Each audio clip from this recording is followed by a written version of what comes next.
and welcome to the Mahendra Group, the official YouTube channel, friends. So as you can see, today we are going to discuss the concept of preposition. यानी आज हम discuss करने वाले हैं आपके साथ कुछ स्पेशल कॉन्सेप्ट प्रीपोजिशन की जो आपके एग्जामिनेशन के लिए बहुत ही ज्यादा हेल्पफुल होने वाले। तो चलिए आइए देखते हैं क्या स्पेशल है इस कॉन्सेप्ट में और क्या चीज हम आज आपसे डिस्कस करने वाले।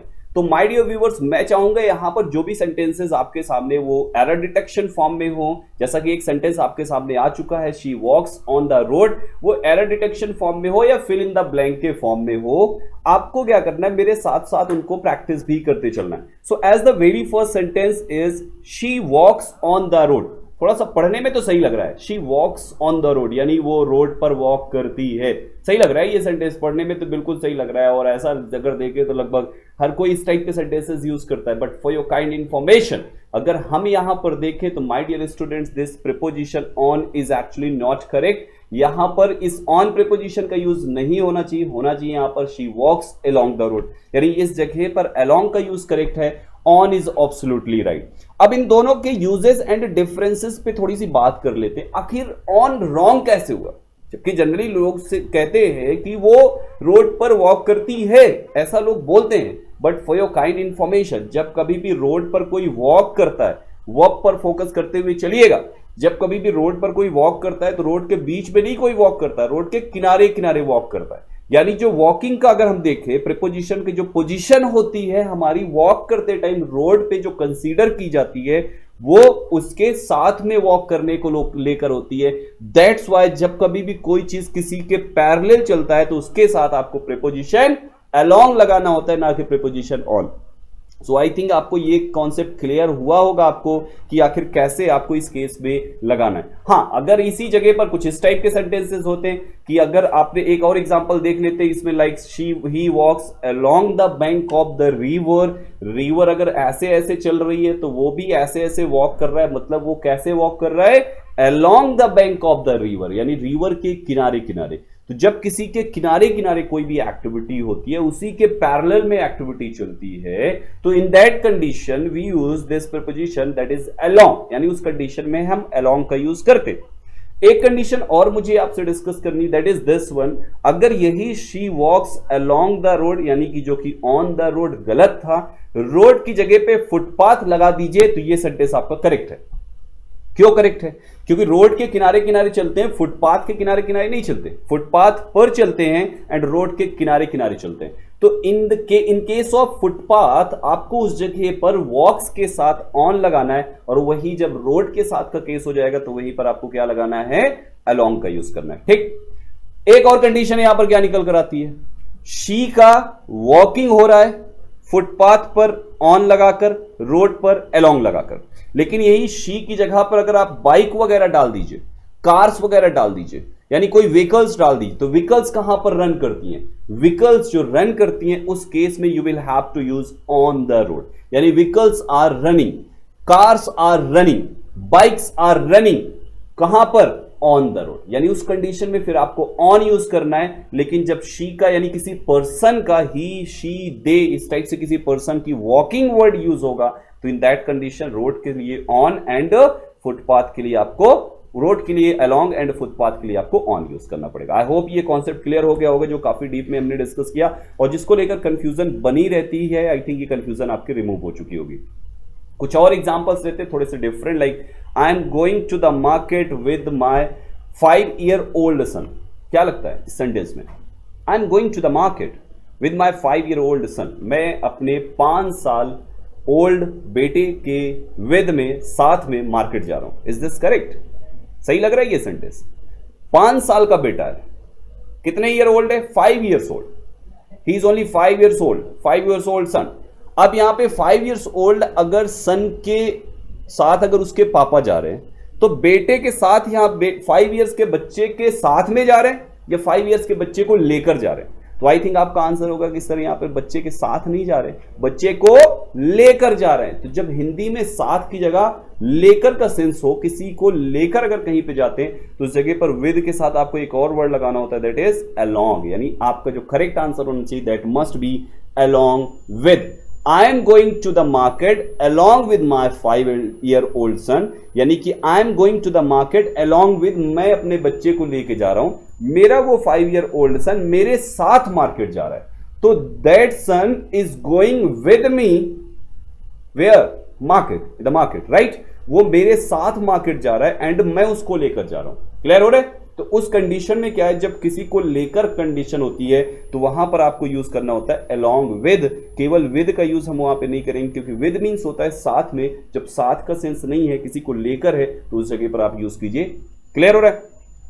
दूसरी कंडीशन, जैसे मान लीजिए एक हस्बैंड है और एक वाइफ है, ठीक है, दोनों कहीं घूमने के लिए जा रहे हैं। डन। हस्बैंड वाइफ कहीं घूमने के लिए जा रहे हैं, गोवा जा रहे हैं, हस्बैंड एंड वाइफ। बात समझिएगा यहाँ पे पूरी स्टोरी ध्यान से। अब यहां पर अगर हस्बैंड और वाइफ दोनों साथ में जा रहे हैं, तो husband is going with his wife, husband is going along with his wife. तो आई थिंक आपका यहां पर जो आंसर होगा that must B along with, क्योंकि अगर यहां पर देखें तो जनरली ऐसा देखा जाता है कि हस्बैंड वाइफ को लेकर जाता है, वाइफ हस्बैंड के साथ जाती है। क्लियर हो रहा है भाई? आप सिंपल सा इस बात को अगर प्रैक्टिकली देखिए, मान लीजिए आप रेलवे स्टेशन पे पहुंचे और ट्रेन कंपार्टमेंट के बाहर हैं और आप वहां पर देख रहे हैं कुछ भीड़ लगी हुई है, तो आप क्या पूछते? कभी वाइफ जाकर बोलती कि भाई साहब थोड़ा जगह दीजिए, हस्बैंड आ रहा है? आज तक ऐसा हुआ है? नहीं ना। हमेशा हस्बैंड बोलता है भाई साहब प्लीज थोड़ी सी जगह दीजिए, लेडीज साथ में। तो 99.99% जो केसेस होता है उसमें हमेशा वहां पर लेडीज साथ में होती हैं जेंट्स की। तो इन दैट कंडीशन अगर आपने कहा कि I am going to Shimla, तो वहां पर आपको करना पड़ेगा along with my wife and my wife is going to Shimla, तो वो बोलेगी with my husband and with her husband, right? So in this way my dear students, आपको इस टाइप से I think with and along with के differences clear हो गए होंगे। ठीक है, मूविंग फॉरदर, नेक्स्ट सेंटेंस एक हमने आपके सामने लिया, बहुत ही सिंपल सा कॉन्सेप्ट है। She invited me dash tea. क्या लगता है इसमें कौन सा हो सकता है? She invited me for tea, she invited me to tea, she invited me of tea, into tea या ऑन टी। अगर इन पांचों में से वन बाय वन चेक करें तो चलिए एक चीज देखते हैं। पहला, अगर आपने यूज किया for, she invited me for T, तो इसका मतलब क्या हुआ कि उसने मुझे चाय के लिए बुलाया। तो फॉर का यूज हम तब करते हैं जब कोई भी चीज, स्पेशली जिसके लिए आपने फॉर का यूज किया वही उसका पर्पस है, राइट। अब अगर किसी ने आपको कहा कि भाई साहब शाम को चाय पर आइए, तो इसका मतलब ये थोड़ी ना कि उसने चाय पीने के लिए बुलाया। मेन जो पर्पस था वो उसके पीछे कुछ किसी कॉन्सेप्ट पर, किसी प्रोजेक्ट पर, किसी बात पर, किसी इंपॉर्टेंट कन्वर्सेशन करनी थी उनसे, तब उन्होंने कहा कि शाम को चाय पर मिलिए तो बात करते, मॉर्निंग में चाय पर आइए तो बात करते। तो यहां पर चाय के लिए कोई नहीं बुलाते, चाय तो एक बहाना होता है भाई, वो टाइम बता रहा है कि इस टाइम पे आइए, चाय टाइम पे आइए, उस टाइम आपको भी चाय मिल जाएगी। That's why this for is actually not okay. बाकी प्रीपोजिशंस की बात करते हैं। अगर हम ऑन का यूज करते हैं, हिंदी में लोग बोलते हैं कि उसने उसे चाय पर बुलाया। Of course on word has पर मीनिंग, राइट, इसका मतलब पर ही होता है। But tell me one thing, on का जो यूज होता है वो किसी के ऊपर किसी चीज का टच होना होता है, राइट। जैसे फॉर एग्जांपल आपने टेबल पे बुक रख दी, तो यहां पर book is on the table, किसी एक के ऊपर किसी दूसरे का होना होता है। In that condition we use preposition on before that particular noun, right. अब यहां पर अगर आप लगाते हैं she invited me on tea, इसका मतलब उसने मुझे चाय पर बुलाया, मींस चाय रखी थी और उसके ऊपर बुलाया, तो ऐसा तो कुछ रहा नहीं होगा। It means this on is also out of context. Into का यूज आपको याद होगा प्रीपोजिशन ऑफ प्लेस के केस में। इनटू जब कोई भी ऑब्जेक्ट आउटसाइड से इनसाइड एंट्री मारता है, there we use preposition into, right. जैसे you know a cat fell into the well, उस कंडीशन में हमें इनटू का यूज करना होता है। अब यहां पर she invited me into T, मतलब चाय के अंदर बुलाया, तो भाई इंसान है, मक्खी थोड़ी ना कि कम इधर इधर कूद जाओ, सो ये भी नहीं हो सकता। ऑफ का भी कोई सीन नहीं है, she invited me of T doesn't make any sense, पढ़ने में ही पूरा गलत लग रहा है। और पोजीशन का कोई सेंस नहीं है, सेम नहीं है, तो इसलिए ये भी कैंसिल। तो last option we have that is, तो जब कभी भी इनवाइट वर्ड टी के लिए किया जाए, डिनर के लिए किया जाए, तो माय डियर स्टूडेंट्स हमेशा इन दैट केस आपको प्रीपोजिशन टू यूज करना है। She invited me to tea, she invited me to dinner. लेकिन अगर उसने मुझे बुलाया किसके लिए? पार्टी के लिए। टेल मी वन थिंग, अगर यहीं पर she invited me dash party होता, she invited me dash party, तो क्या वहां पर टू लगाते? तो आई थिंक आपका आंसर होना चाहिए नो, बिकॉज पार्टी के लिए जब किसी को बुलाया जाता है तो पर्पस पार्टी ही होता है। आपने चाय के लिए बुलाया तो पर्पस चाय नहीं था, बट पार्टी के लिए बुलाया तो पर्पस पार्टी ही होता है, सारी रात पार्टी करनी। तो इन दैट केस जब पर्पस आपका फिक्स होता है, डिसाइडेड होता है, तो वहां पर आपको फॉर यूज करना होता है। यानी यहां पर पार्टी के केस में you will have to use for. She invited me for party, she invited me to tea, she invited me to dinner. Clear हो रहा है एवरीबॉडी? सो आई होप ये कॉन्सेप्ट आपको क्लियर हो चुका होगा कि आखिर इसमें कैसे क्या डिफरेंस है। कुछ और एग्जांपल्स लेते हैं इन्हीं से related. Two more sentences, to के यूजेस एंड उसी का दूसरा भाई दैट इज टुवर्ड्स। हमने दो सेंटेंसेस लिए, पहला है they are going to the station and another sentence we have they are going towards the station. Two different sentences we have, even sentences are not different, only preposition are different. You know, you can see this side two is given and another in another sentence two words is given. अब अगर इन दोनों sentence में हम error find करने की कोशिश करें तो for your kind information both the sentences are correct, दोनों सेंटेंस सही हैं। इसका मतलब फिर टू और टूवर्ड्स एक ही जैसे सेंटेंसेस में कैसे आ सकते हैं? तो हम फर्स्ट सेंटेंस की अगर बात करें, in first sentence they are going to station, यहां पर ये डेस्टिनेशन की बात कर रहा है। टू स्टेशन मतलब that station is actually my destination. They are going to station मतलब उनका डेस्टिनेशन है स्टेशन। और जब कभी भी वर्ड्स लग जाता है तो वर्ड का मतलब ये होता है की ओर, है ना? जैसे towards, upwards, downwards. तो अप वर्ड्स, अप मीन्स ऊपर, वर्ड्स मीन्स की ओर, डाउन वर्ड्स, डाउन मीन्स नीचे, वर्ड्स मीन्स की ओर। तो जब कभी भी वर्ड्स लगता है तो वो क्या बताता है? Direction. So here towards, to था डेस्टिनेशन और वर्ड्स लग गया, इसका मतलब डायरेक्शन। तो किसी डेस्टिनेशन के डायरेक्शन में जब जाने की बात होती है then we use this particular preposition that is towards. They are going to station, वो स्टेशन ही जा रहे हैं। They are going towards station, वो स्टेशन के डायरेक्शन में जा रहे हैं, स्टेशन नहीं जा रहे। हो सकता है उसके पहले ही उनको रुककर कुछ काम हो, लेकिन जनरली लोग बोल देते यार उधर ही उसी रास्ते में जा रहा हूं, आ जाओ बैठ लो, कोई नहीं, ले सकते हो left. So in that case हम क्या करते हैं, जब डायरेक्शन की बात हो simply you can use towards word over there. Clear हो रहा है एवरीबॉडी? सो आई थिंक ये टू एंड टुवर्ड्स का डिफरेंस आपको क्लियर हो चुका होगा, राइट? नेक्स्ट चलिए इसमें देखते हैं कौन सा ब्लैंक फिल, कौन सा पर्टिकुलर प्रीपोजिशन इस पर्टिकुलर ब्लैंक के लिए करेक्ट होगा। चलिए क्विकली, एक फिल इन द ब्लैंक का है, दूसरा है एरर डिटेक्शन फॉर्म में। बहुत अच्छे अच्छे क्वेश्चंस हैं दोनों, देखते हैं यहां पर क्या कितने लोग इसका आंसर करते हैं। क्विकली क्या करें इसमें? Yesterday I went to the park, right? शाम का टाइम था और मैं पार्क में गया। I saw many people walking dash one another. अब हमें क्या करना है, इन 5 प्रीपोजिशंस में से किसी एक को चूज करना है, ठीक है? चलो देखते हैं। Today I went to the park, मैं पार्क में कल गया और जाते ही मैंने क्या देखा? Many people walking dash one another, बहुत सारे लोगों को एक दूसरे की डैश वॉक करते हुए देखा। अब एक दूसरे का क्या? Walking to each other, sorry walking to one another। क्या यहां पर to one another आना चाहिए? तो आई थिंक नो, क्योंकि to आता है डेस्टिनेशन और वो कह रहा है लाइन कि एक दूसरे की तरफ वॉक कर रहे थे। या तो दूसरा तरीका बताते हैं, देखिए पूरा सीन क्रिएट करते हैं। ये पार्क है, आप कभी भी पार्क में अगर जाते होंगे तो आप एक चीज देखते होंगे, कुछ लोग इधर से ऐसे वॉक करते हैं और कुछ लोग इधर से ऐसे वॉक करते हैं, है ना? इधर वाले को लग रहा है कि ये उल्टा वॉक कर रहा है और इधर वाले को लग रहा है ये उल्टा वॉक कर रहा है। दोनों एक दूसरे का क्या करते हैं? अपोजिट डायरेक्शन में वॉक करते हैं। So whenever we need a sense of opposite direction, जब कभी भी हमारे पास एक अपोजिट डायरेक्शन का सेंस होता है, एक ऐसे होता है दूसरा ऐसे होता है, तो in that case we have to use preposition against, यानी उस कंडीशन में हमें यूज करना होता है अगेंस्ट। और कब करना है? जब डायरेक्शन हमेशा अपोजिट हो। तो in the case of opposite direction use preposition against. Clear हो रहा है एवरीबॉडी? आपने देखा एक ऐसे वॉक कर रहा है और एक ऐसे वॉक कर रहा है, सारे लोग एक दूसरे के अगेंस्ट में वॉक कर रहे हैं। ये इधर से वॉक कर रहे हैं, ये इधर से वॉक कर रहे हैं। They are walking against each other या वन अनदर। भाई मोर देन टू है तो वन अनदर हो जाएगा, टू ही होते तो ईच अदर कर देते। Getting this everybody? So I hope ये आपको अपोजिट डायरेक्शन का केस क्लियर हुआ। एक और एग्जांपल देता हूं, देखो जैसे मान लीजिए आप कभी रिवर में नहाने जाइए, नदी वगैरह में जाइए या जहां भी है ऐसे पॉइंट वगैरह में, तो वहां पर अगर वाटर का फ्लो ऐसा है, बात समझिएगा, अगर वाटर इस डायरेक्शन में फ्लो कर रहा है तो आप ध्यान से देखना वहां पे वाटर को बहुत सारी ऐसी फिश होंगी जो उसके अपोजिट डायरेक्शन में स्विम करेंगे, उसके अपोजिट डायरेक्शन में वहां पर स्विम करती हुई आपको नजर आएंगे। तो इन दैट केस आप बोल सकते हैं कि it is difficult for them to swim against the stream. Getting this everyone? कोई पर्सन अगर अगेंस्ट में स्विम कर रहा है, अपोजिट डायरेक्शन में स्विम कर रहा है, तो बोल सकते हैं it is difficult to swim against the current, against the flow of the water, right?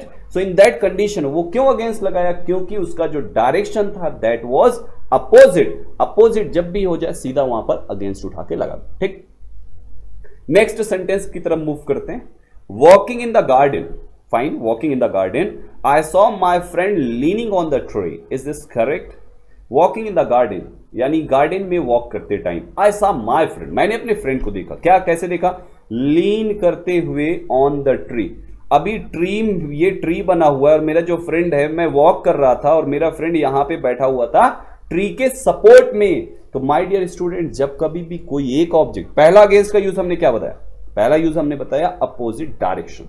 Second इसका यूज क्या होता है? सेकंड इसका यूज होता है जब कभी भी कोई एक ऑब्जेक्ट दूसरे के सपोर्ट में बैठा होता है, सपोर्ट में रखा होता है, कुछ भी होता है लेकिन उसके सपोर्ट में होता है। अब सपोज मेरा ये हैंड इस हैंड के सपोर्ट में, राइट, ऐसे सपोर्ट में, अगर मैं इस हैंड को हटाता हूं, इधर वाले हैंड को हटाता हूं, तो ये हैंड गिर जा रहा है। तो ऐसी जब भी कंडीशन होती है, in that condition you have to use preposition against.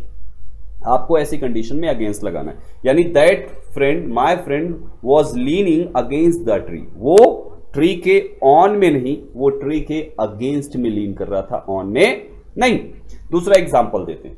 जैसे फॉर एग्जांपल अगर घर में डेंटिंग पेंटिंग चल रही होती है, ठीक है, पुताई का काम अगर चल रहा होता है, पेंटिंग चल रही है, तो आप क्या करते हो? लैडर लेके आते हो, और लैडर कहां पे लगाते हो? वॉल पे लगाते हो। तो वॉल के सपोर्ट में लगाते हैं ना, यानी you put a ladder where?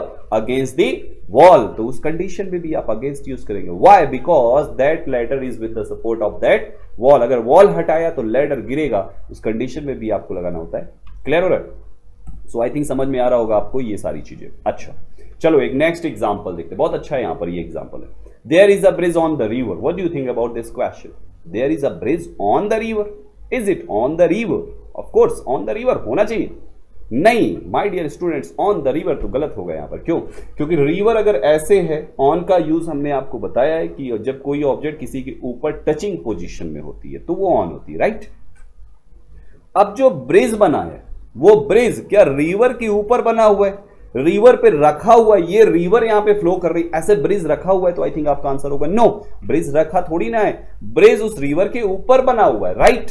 सो ऐसी कंडीशन में जब कोई एक ऑब्जेक्ट किसी के वन साइड से अनदर साइड तक होता है, बात को समझिएगा, कोई वन ऑब्जेक्ट किसी के वन साइड से अनदर साइड तक होता है, तो in that condition we have to use across word over there. हमें उस जगह पर अक्रॉस का यूज करना होता है, ऑन का यूज नहीं करना होता। तो यहां पर there is a bridge on the river नहीं होगा, there is a bridge across the river is absolutely correct. Getting? Concept क्या बताया? किसी भी चीज का एक साइड से स्टार्ट हो और दूसरे साइड तक होना चाहिए। क्लियर?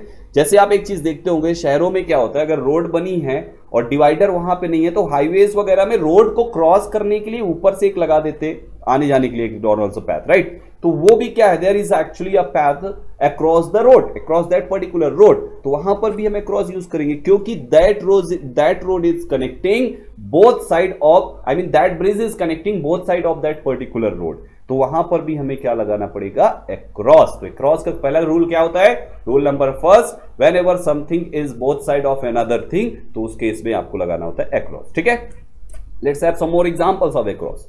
दूसरा एग्जांपल क्या है? My grandmother lives across the river. What it mean? इसका मतलब क्या है? इसका मतलब ये है कि मैं, ये रिवर है, मैं यहां पे खड़ा हूं और मैं ये बोल रहा हूं कि मेरी जो ग्रैंड मदर है ना, वो इधर साइड रहती है। सो इसका मतलब ये हुआ अपोजिट साइड। पहले वाले में क्या था? Both side. अभी इसमें क्या निकल कर आ रहा है? Opposite side. तो अपोजिट साइड का सेंस होता है, तो उस केस में भी आपको अक्रॉस लगाना होता है। First both side, second opposite side. So my grandmother lives across the river means my grandmother lives another side of this particular river. Means one side I am standing, yeah, one side I am living of that particular river, and I am saying my grandmother, my maternal uncle, my whatever, कोई भी whosoever lives across that river, it means he is living another side of this river, right? तो जब कभी भी opposite side की बात हो, उस केस में भी आपको यूज करना है क्या? अक्रॉस। एंड जब कभी भी आपको बोथ साइड की बात हो, वहां पर भी यूज करना है इसको। ठीक है, नेक्स्ट पे आ जाइए। One side to another side, इसका मतलब है one side to another side. चलो थर्ड पे आ जाओ। He put, this put is actually second form of main verb. ठीक है, he put a towel across his shoulder. इसमें क्या लगता है? He put a towel across his shoulder. What it mean? यहां पर शोल्डर है और उसने टॉवल लिया और यूं टर्न किया और अपने शोल्डर पर रख लिया। It means what? It means both side. Clear है? जब कोई भी एक चीज किसी के दोनों साइड होता है ना, तो वहां पर भी हमें अक्रॉस यूज करना होता है। लाइक टॉवल शोल्डर के बोथ साइड है, वन साइड टॉवल रखा है तो ऑन द शोल्डर। बस समझ पा रहे? एक ही साइड है तो ऑन द शोल्डर। एंड अगर आपने अक्रॉस डाला, इट मीन्स इस शोल्डर में भी टॉवल है और इस शोल्डर में भी टॉवल है। टॉवल आपके बोथ शोल्डर पे आ चुकी है, तो in that condition you will have to use across this shoulder. So I hope ये पॉइंट आपको क्लियर हो रहा होगा कि कैसे क्रॉस की ये 3 स्पेशल यूजेस जो हमने आपसे डिस्कस किए। Use number first, one side to another side. Use number second, opposite side. Use number third, both side. ठीक है, ये तीनों पॉइंट्स याद रखिएगा, तीनों आपके लिए एग्जांपल इंपॉर्टेंट है। एक और एग्जांपल लेते हैं इसी अक्रॉस से रिलेटेड। एक वर्ड होता है my dear students, that is came across. This is actually a phrasal verb, right? So this came across means होता है सडन मीट। बात को समझिएगा, सडन मीट। सडन मीट मतलब कहीं पे जा रहे थे और किसी से अचानक मुलाकात हो गई, that is sudden meet. Fine. So when I was going to market, when I was going to the market, I suddenly came across my childhood friend. अब मैं मार्केट जब जा रहा था तो मैं अपने चाइल्डहुड फ्रेंड से अचानक मिला। अब इस केम अक्रॉस का तो मतलब ही होता है सडन मीट, तो then this suddenly is actually superfluous. भाई जब कभी भी केम अक्रॉस लग गया, it means what? It means sudden meet. तो जब सडन मीट इससे ही यहां पर सेंस आ रहा है तो ये सडनली वर्ड तो यूजलेस हो गया ना। सो एक पॉइंट याद रखिएगा, when ever you have came across in a sentence, आप उसके साथ कभी भी सडनली वर्ड का यूज नहीं कर सकते, वो गलत होता है। ठीक है, तो आई थिंक ये पॉइंट आपको क्लियर हो चुका होगा। So now let's have next example. Metro is running across the tunnel. Is this correct? क्या लगता है? हमने अभी अक्रॉस के बहुत सारे यूजेस देखे। अब देखो अक्रॉस को किस पर्टिकुलर पॉइंट को लेकर कंफ्यूजन होता है। So now let's discuss that point. Metro is running across the tunnel. Is this correct? Tunnel है, दिल्ली मेट्रो जैसे आपने देखा होगा वहां पर ऐसे टनल है और मेट्रो क्या है, यहीं पर रन कर रही है। फाइन। अब ये जो मेट्रो टनल में रन कर रही है, एक साइड से एंट्री मारी होगी इसने टनल में और टनल के दूसरे साइड ये निकल गई होगी। यहां पर भी सेंस आ रहा है one side to another side. बात समझ पा रहे? यहां भी सेंस आ रहा है one side to another side. But for your kind information my dear students, इस one side to another side और वो ब्रिज वाले one side to another side में एक बहुत ही कॉमन डिफरेंस है। डिफरेंस क्या है? ब्रिज के केस में अगर रिवर के one side to another side bridge है तो ये जो प्लेस है ये ओपन प्लेस है। Getting this everyone? और टनल से metro one side to another side pass हो रही तो ये एक क्लोज्ड प्लेस है। ठीक है, ये क्लोज्ड प्लेस है, क्लोज्ड एरिया, राइट? तो जब ओपन एरिया में one side to another side किसी भी थिंग का मूव करना होता है तो उस जगह पर आपको यूज करना होता है अक्रॉस। बात समझ पा रहे? लेकिन जब किसी क्लोज्ड जगह से किसी वन ऑब्जेक्ट का अनदर साइड, वन साइड से एंट्री मार के अनदर साइड को मूव करना होता है तो वहां पर अक्रॉस नहीं लगाते, वहां पे लगाते हैं THROUGS, यानी वहां पर होना चाहिए थ्रू। आप उस कंडीशन में आपको थ्रू यूज करना है, अक्रॉस का यूज नहीं करते। क्लियर हो रहा है? दूसरा एग्जांपल लेते हैं। घर में पानी आता है, सबके यहाँ आता है, और कैसे आता है? पाइप से आता है। तो सॉरी, पाइप से जो वाटर आता है, वाटर कहां पे फ्लो करता है? यहां पर आप बोलेंगे cross this pipe, water is flowing across this pipe. तो आई थिंक नो, बिकॉज ये जो पाइप है ना ये पूरी तरीके से क्लोज है, बंद है ना, एकदम पतला सा पाइप होता है ऐसे, ये लंबा सा पाइप है और ये इसके बीच से वाटर फ्लो हो रहा है। तो कहां से फ्लो हो रहा है? You know, through that pipe. Getting this everyone? AC का पानी जो टपकता है वाटर से, उसमें पाइप से गिरता है तो कैसे आता है? That water flows through the pipe. You can not say across the pipe because that pipe is a closed area. That's why वहां पर आपको इसको यूज करना पड़ेगा। एक और बहुत नॉर्मल एग्जांपल देता हूं, सिंपल सा। आपके पास जैसे पेन है, सभी के पास होता है। पेन का क्या करो, आगे का और पीछे का दोनों का पोर्शन निकाल दो, उसके अंदर की रिफिल निकाल दो और उसको ऐसे करके देखो तो आप क्या देख रहे हो? आप उस पेन के एक साइड से एंट्री मार रहे हो अपनी साइड को और अनदर साइड तक एंट्री उसकी निकाल पा रहे हो। तो आप कैसे देख रहे हो? You are watching somebody through this pipe, through this pen. आप किसी को उसके एक साइड से एंट्री करके दूसरे साइड देख रहे हो, तो उस कंडीशन में भी आपको थ्रू लगाना है। Through means what? Through means किसी क्लोज्ड एरिया से एक साइड एंट्री मारो, दूसरे साइड निकल जाए। That's it, that is through. Clear? कुछ और एग्जांपल्स लेते हैं। हमने अगर बोला ही स्टडीड थ्रू द नाइट, तो क्या ये सही है? नाइट जब से शुरू हुई, नाइट जब तक रही, पूरी नाइट उसने पढ़ाई की, तो क्या ये सही है? तो I think no, it's not correct because he studied through the night नहीं होता, he studied throughout the night होता है। इसका मतलब एक और पॉइंट हमें यहां पे थ्रू से निकल कर आता है, दैट इज थ्रू आउट। अब इसका यूज कब होता है? आपने कहा अक्रॉस में ओपन प्लेस होना चाहिए और कोई भी ऑब्जेक्ट उसके एक साइड से अनदर साइड तक जाना चाहिए। Okay fine. थ्रू में आपने कहा क्लोज्ड स्पेस होना चाहिए, क्लोज्ड प्लेस होना चाहिए, एक साइड से एंट्री मारे दूसरे साइड तक जाना चाहिए। और इसमें थर्ड नंबर पे क्या आता है? थ्रू आउट में क्या होता है कि कोई भी काम का किसी भी टाइम पे स्टार्ट हो और उसका जब तक एंड ना हो जाए, ये जो यानी यहां पर स्टार्ट हुआ और यहां पर उसका एंड हो गया, एंड भी होना जरूरी है। एंड नहीं हुआ तो थ्रू आउट नहीं आएगा। यहां पे स्टार्ट हुआ और यहां पर आके उसका एंड हुआ, तो ये ड्यूरेशन में जितना भी दूसरा टास्क हुआ ना, ये टास्क परफॉर्म हुआ through out that particular duration. बात समझ पा रहे? आपने कहा ही studied throughout the night, it means what? Night जब से शुरू हुई और जब तक नाइट कंप्लीट नहीं हो गई तब तक ही स्टडीड, इट मींस उसने नाइट शुरू होने से खत्म होने तक कंटिन्यू पढ़ाई को रखा। आपने देखा होगा बहुत सारे दोस्त ऐसे होते हैं जो कुछ टाइम के लिए मिलते हैं और वहां पर अगर उनका कॉलेज लाइफ खत्म होता है तो वो उनकी फ्रेंडशिप खत्म, सभी अपनी लाइफ में बिजी, यानी they were friends what throughout their college life. अगर उनकी फ्रेंडशिप, मान लो उन्होंने 3 इयर्स कॉलेज में पढ़ाई की और यहां पर यानी एडमिशन सबने साथ में लिया अलग अलग जगहों से आके, और 3 इयर्स बाद यहां पर वो अपने अपने रास्ते होते, यानी ये जो 3 इयर्स का टाइम पीरियड था ये कौन सा था? College life, right? तो उनकी फ्रेंडशिप कब तक रही? They were friends throughout the college life. Clearing this everyone? आपने देखा बहुत सारे लोग ऐसे बोलते हुए, मान लीजिए किसी ओल्ड पर्सन 90 के एज में उनकी डेथ हो जाती है, तो आप देखते होंगे ऐसे सिंपैथी देते हुए कुछ लोग वहीं पर खड़े होकर बोलते हैं बहुत अच्छे इंसान थे, कभी किसी का बुरा नहीं किया, हमेशा अच्छी अच्छी बातें बोलते थे, पूरी जिंदगी संघर्ष किया। कितना संघर्ष किया? Through out his life. तो वहां पर जब से लाइफ शुरू हुई और जब तक लाइफ चली तब तक उनका स्ट्रगल चलता है। इन this way you can say कि थ्रू आउट मीन्स किसी भी चीज की स्टार्टिंग और एंड के बीच का जो duration, this complete duration, this complete time is actually through out, जिसको आप थ्रू आउट में कंसिडर करेंगे। Getting this everybody? चलिए नेक्स्ट पे आते हैं। कुछ प्रेपोजिशंस हम आपसे डिस्कस करेंगे। On, upon, up, over and above. ये 5 prepositions I have taken, which means only one meaning of these 5 prepositions has that is what? That is ऊपर।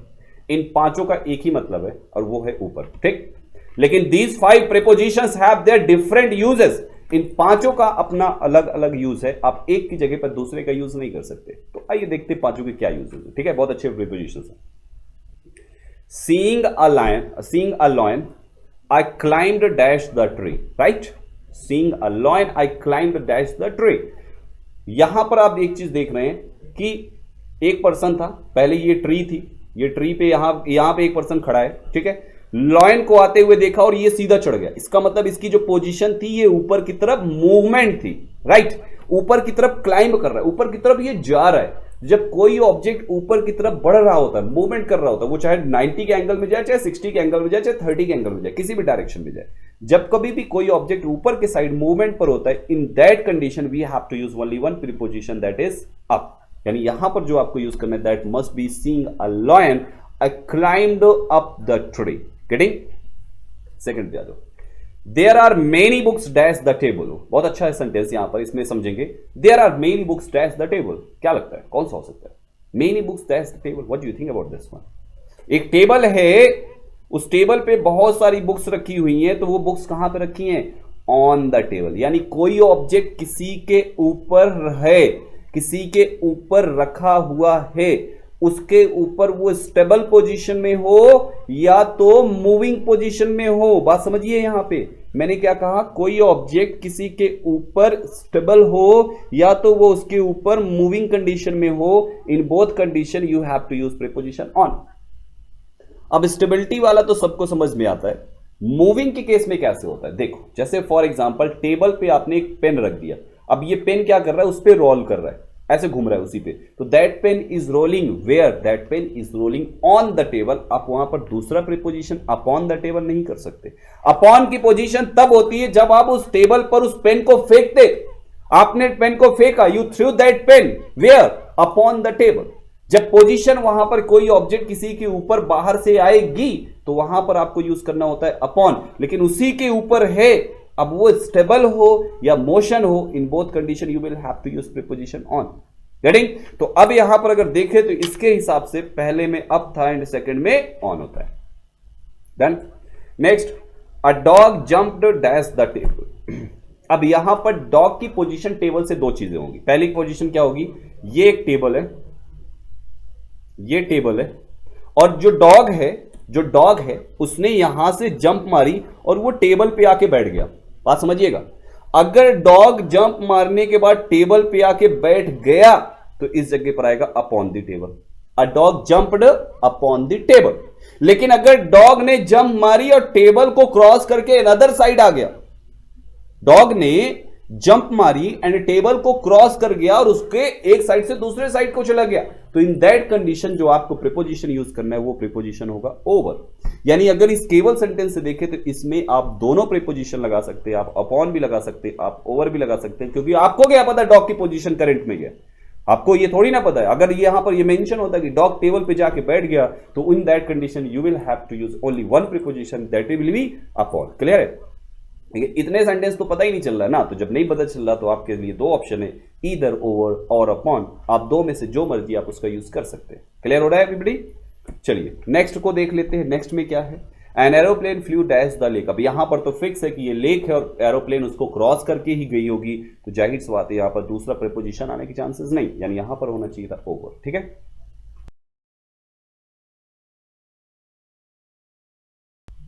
एंड नेक्स्ट एग्जांपल देखिए, Mount Everest is 8,848 metre dash sea level. जब कभी भी level की बात की जाए, वो चाहे सी लेवल से हो, वाटर लेवल से हो, या किसी भी लेवल की बात की जाए, इन दैट कंडीशन आपको एक प्रीपोजिशन यूज करना होता है। लेवल के केस में दैट इज अबव, यानी अबव का यूज करते हैं जब लेवल की बात होती है। वो चाहे आप क्लाउड के लेवल के ऊपर की बात कीजिए कि क्लाउड का जो लेवल है उसके ऊपर एरोप्लेन फ्लू हुआ, तो that aeroplane is flying where above the cloud. Getting this everybody? In this way आपको हमेशा यूज करना होता है अबव, कब? जब कोई भी ऑब्जेक्ट के किसी लेवल के ऊपर की बात की जाती है। डन? तो ये कंप्लीट ब्लैंक्स में पहले वाले में आपने फिल किया अप, सेकंड में आपने फिल किया ऑन, थर्ड में डॉग जंप्ड, इसमें टू प्रीपोजिशंस थे, first was over and another was upon, right? And बाकी के आपने ब्लैंक्स देख लिए, right? Now let's move for the next slide. In, into and inside, आपके पास थ्री सेंटेंसेस और तीनों में, इन थ्री में से कोई ना कोई फिल करना है। हो सकता है किसी ब्लैंक में one preposition more than one blanks में आ जाए, तो देखते हैं ध्यान से क्या होता है। इन, इनटू, इनसाइड। इन, इनटू का तो गेम सबको पता है कि जब कोई ऑब्जेक्ट किसी के अंदर बाहर से आती है तो इस केस में इनटू लगाते हैं, उसके अंदर पहले से ही है तो इन लगाते हैं, और किसी बाउंड्री से अगर कोई पोजीशन ली गई तो बाउंड्री से ली गई पोजीशन हमेशा इनसाइड की होती है या आउटसाइड की होती है। ठीक? A cat fell dash the well. Well में कैट फेल हुई यानी बाहर से अंदर को आई, definitely it must be into. He is dash the classroom. Classroom था और वो उसके अंदर बैठा हुआ है, it means he is in the classroom. Passing through the gallery I found my son sitting dash the door. Door था और अपने बेटे को उस डोर के एक साइड किनारे पे बैठा हुआ देखा, मतलब कहां पे देखा? Inside the door. गेटिंग? तो जब बाउंड्री से ली गई पोजीशन होती है माय डियर स्टूडेंट्स, तो हमेशा वहां पर इनसाइड का यूज करते हैं। और जब पोजीशन पूरे क्लोज्ड एरिया की बात की जाए, यानी अगर आपने डोर की जगह रूम लगाते तो यहां पर रूम के साथ आपको इन लगाना पड़ता, क्योंकि रूम क्लोज है और क्लोज के साथ इन एंड बाउंड्री के साथ इनसाइड। Getting this everybody? और कुछ एग्जांपल्स मैं आपको जैसे प्रैक्टिकल दूं, अगर प्रैक्टिकल एग्जांपल जैसे आप लोग देखते हैं, किसी सीरियल में ये दिखाया गया था कि एक लाइन खींची गई थी और उस लाइन के उसको ये दी गई थी कि आपको ये लाइन क्रॉस नहीं करनी है, आपको इस लाइन के अंदर साइड ही रहना है। तो in that condition that lady was standing inside the line. आप वहां पर इनसाइड द लाइन बोलेंगे, आप ये नहीं कह सकते कि इन द लाइन, क्योंकि लाइन के अंदर थोड़ी ना, वो लाइन की इनसाइड में थी। Getting this everybody? तो आई थिंक क्लियर हो गया होगा आपको यहाँ पर कि क्या होना चाहिए इस जगह पर। इन, इनटू एंड इनसाइड के तीनों यूजेस आई होप आपको क्लियर हो चुके होंगे। ठीक है, तो फर्स्ट में इनटू, सेकंड में इन एंड थर्ड में इनसाइड। आइए कुछ स्पेशल यूजेस देखते हैं। यहाँ पे प्रीपोजिशन के कुछ बहुत ही अच्छे स्पेशल यूजेस है, जिनको देखना, समझना और इनको लर्न करना आप सभी लोगों के लिए बहुत इंपॉर्टेंट है। एंड स्पेशली ये यूजेस ना बहुत कंफ्यूज करते हैं बच्चों के एग्जाम में। क्यों? अभी समझ में आएगा। Because we had no invitation pass, कहीं कोई फंक्शन हो रहा था, सेरेमनी चल रहा था, and we had no invitation, हमारे पास कोई इन्विटेशन पास नहीं था। Admission to us to the ceremony was not granted, यानी कि हमारा एडमिशन, हमारी एंट्री वहां पर उस सेरेमनी में वॉज नॉट ग्रांटेड। ठीक? क्या लगता है किसमें एरर है? इस पर्टिकुलर सेंटेंस को ध्यान से देखें तो क्या एरर निकल के आती है, क्या लगता है guys? So for your kind information, this admission word is followed by two different prepositions. कौन कौन से प्रीपोजिशंस के साथ ये फॉलो करता है, कौन कौन से प्रीपोजिशन इसको फॉलो करते हैं, और इस पर्टिकुलर सेंटेंस में किस पार्ट में एरर है, आइए देखते हैं। तो यहां पर आप देख पा रहे हैं इस जगह पर टू का यूज नहीं होगा, यहां पर यूज होना चाहिए था इनटू, यानी कि होना चाहिए admission to us into the ceremony was not granted. अब एक बार एडमिशन टू अस आया, second admission into the ceremony आया, तो दो अलग अलग प्रीपोजिशन, एक बार इनटू दूसरी बार टू। क्यों? क्योंकि इसका जो लॉजिक है my dear students, whenever we use admission for a person, in that condition use preposition to, but whenever we use admission for a place, तो in that condition you have to use preposition into. Ceremony was actually a place, जो ceremony था वो एक जगह की बात कर रहा है, इस वजह से इनटू द सेरेमनी था, बट टू अस यहां पर हुआ क्योंकि अस यहां पर एक पर्सन है और पर्सन के केस में आपको लगाना है टू।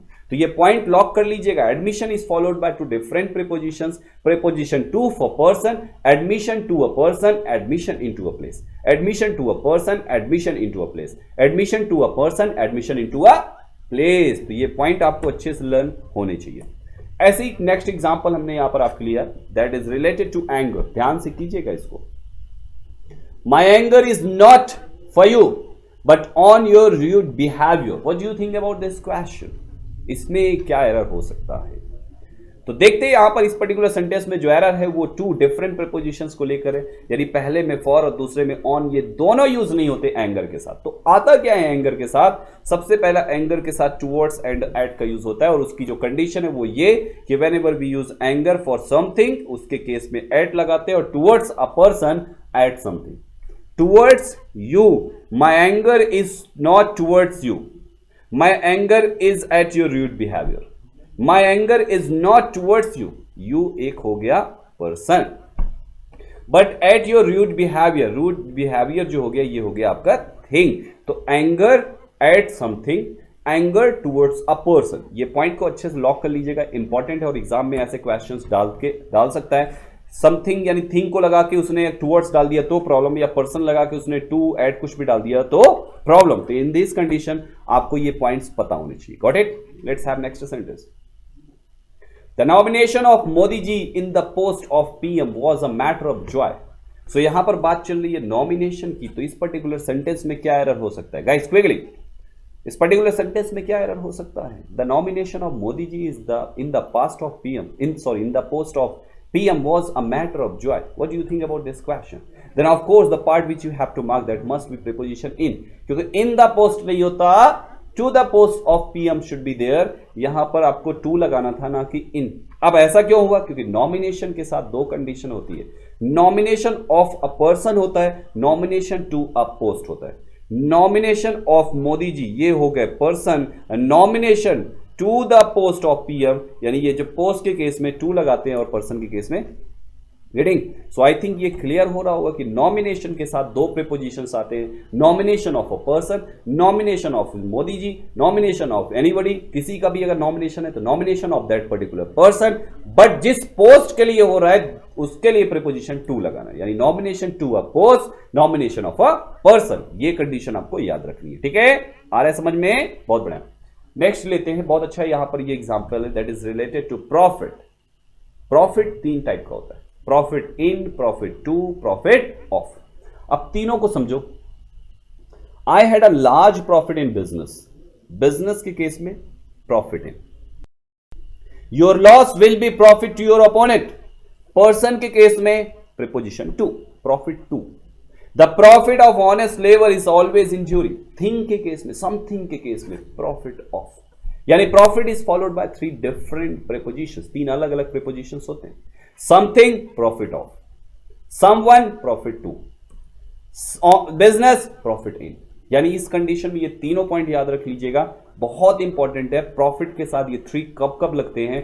पर्सन हो गया, नॉर्मल सा याद रखो, पर्सन के केस में टू जनरली यूज करते हैं, तो यहां पर profit to person, someone, profit of something, इसका प्रॉफिट हुआ, उसका प्रॉफिट हुआ, किसका प्रॉफिट हुआ, something like that. And profit in business, किसी बिजनेस में प्रॉफिट हुआ, 200 करोड़ का प्रॉफिट आ गया, तो that is profit in business, right? Profit to someone, किसी को प्रॉफिट हुआ, profit to someone. And profit of something, कुछ चीजों का प्रॉफिट हुआ, इतने का प्रॉफिट हुआ, उतने का प्रॉफिट हुआ, ये इसका प्रॉफिट हुआ, उसका प्रॉफिट हुआ, that is profit of something.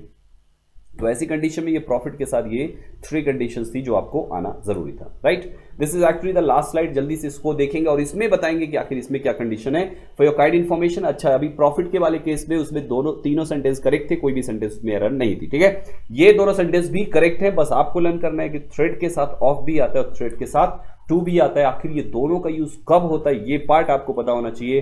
So for your kind information, threat के साथ ऑफ तब आता है जब थ्रेट ऑफ समथिंग होता है एंड थ्रेट टू समवन होता है। मतलब जब समवन को थ्रेट हो, किसी पर्सन को थ्रेट हो, किसी इंडिविजुअल को थ्रेट हो, तो in that condition use preposition to. और किसी थिंग को थ्रेट हो, किसी थिंग का थ्रेट हो, किसी चीजों का थ्रेट हो, तो in that condition you have to use preposition of.